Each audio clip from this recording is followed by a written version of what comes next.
নমস্কার বন্ধুরা, সবিতা কিচেনে সবাইকে স্বাগত।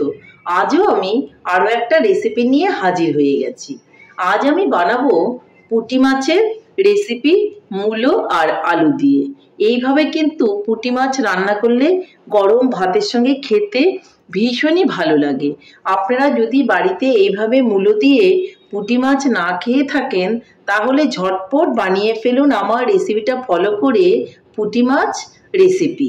দেখবেন আপনাদেরও কিন্তু গরম ভাতের সঙ্গে খেতে ভীষণই ভালো লাগবে।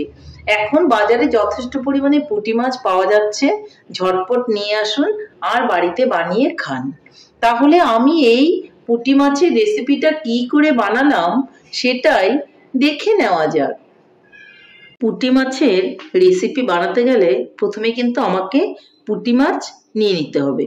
এখন বাজারে যথেষ্ট পরিমাণে পুঁটি মাছ পাওয়া যাচ্ছে।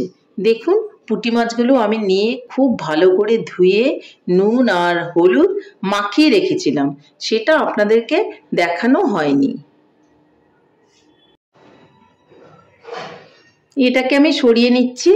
আমি এই পুঁটি মাছ রান্না করার জন্য নিয়ে নিয়েছি মূলো আর নতুন আলু।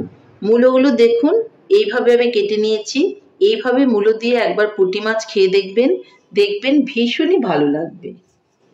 আর নিয়ে নিয়েছি কিছুটা ধনেপাতা। এই ধনেপাতাটা আমি মাছে দেব। আজকে মাছে আমি কোনো রকম পেঁয়াজ ব্যবহার করব না। পেঁয়াজ যারা না খান তাদের কথা ভেবেই আজকে রেসিপিটা আমি বানাচ্ছি। তো প্রথমেই আমি এই মূলো আর আলুটাকে একটু ভাপিয়ে নেব। আমি আলু আর মূলোগুলোকে একটু ভাপিয়ে নিয়েছি, আবার ছেঁকেও নিয়েছি। এখন আমি চলে যাব নেক্সট স্টেপে। এদিকে আমি উনানে একটা কড়াই বসিয়ে দিয়েছি, তাতে দিয়ে দেব সর্ষে তেল।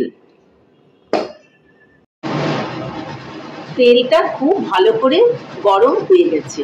এখন এর মধ্যে আমি পুঁটি মাছগুলো ভেজে নেব।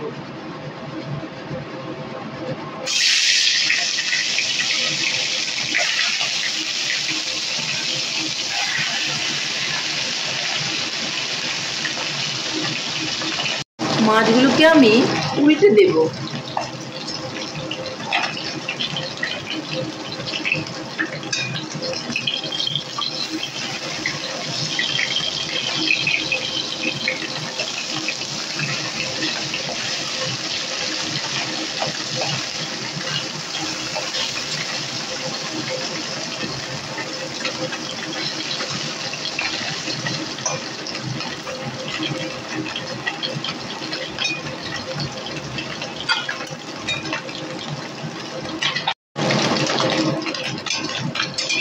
মাছগুলো আমার ভাজা হয়ে গেছে।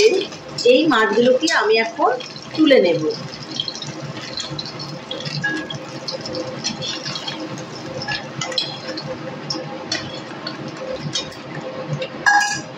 বাদবাকি মাছগুলোকেও একইভাবে আমি ভেজে নেব।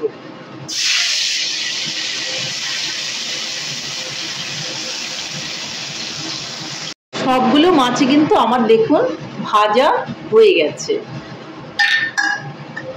ওই তেলের মধ্যেই আমি দিয়ে দিব আরো অল্প করে তেল। দিয়ে দিব গোটা জিরে আর লবণ।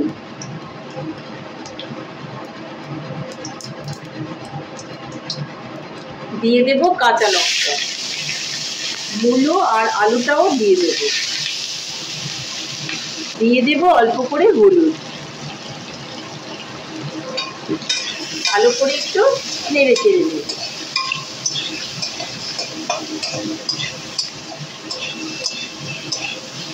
মূলো আর আলুটাকে একটু ভাজা ভাজা করে নিতে হবে।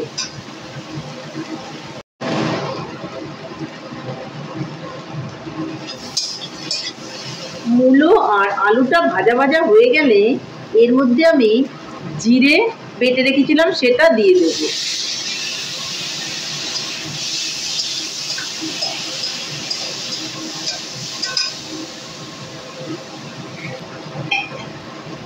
বাটিটাকে ধুয়েও একটু জল দিয়ে দেব।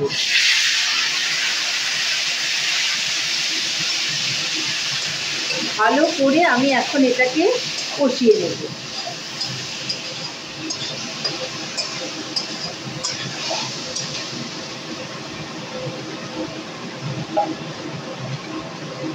রান্নাটা কিন্তু খুব অল্প তেল মশলা দিয়ে বানানো হচ্ছে, সবার পক্ষেই কিন্তু এটা খেলে ভীষণই ভালো হবে।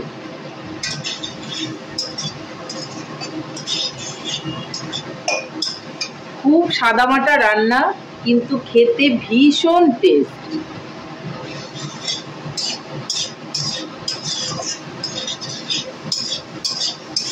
মশলাটা দিয়ে আমি কিন্তু খুব ভালো করে কষিয়ে নিচ্ছি। আপনাদেরও এভাবে কিন্তু সুন্দর করে কষিয়ে নিতে হবে।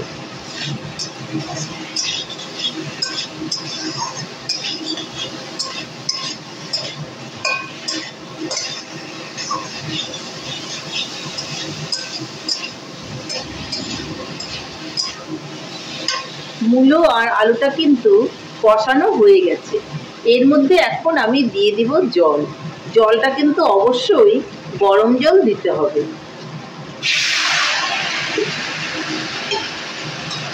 আমি মাখা মাখা করে বানাবো, তাই খুব একটা বেশি জল এখানে ব্যবহার করিনি।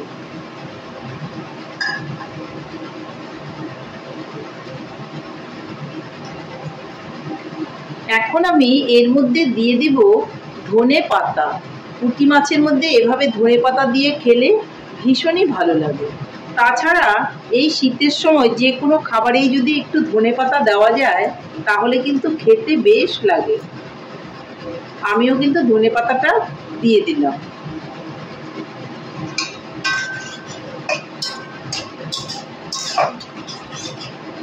এখন আমি মাছগুলোকেও দিয়ে দেব।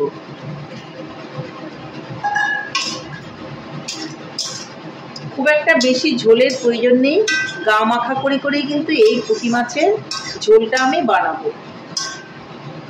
আরো একটু ধনেপাতা আমি দিয়ে দেব।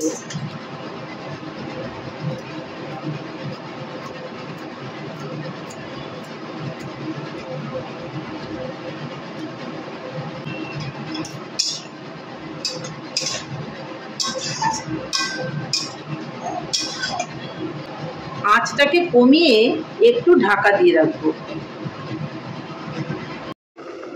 ঢাকনাটাকে আমি তুলে নেব। আমার পুঁটি মাছ কিন্তু ফাইনালি রেডি।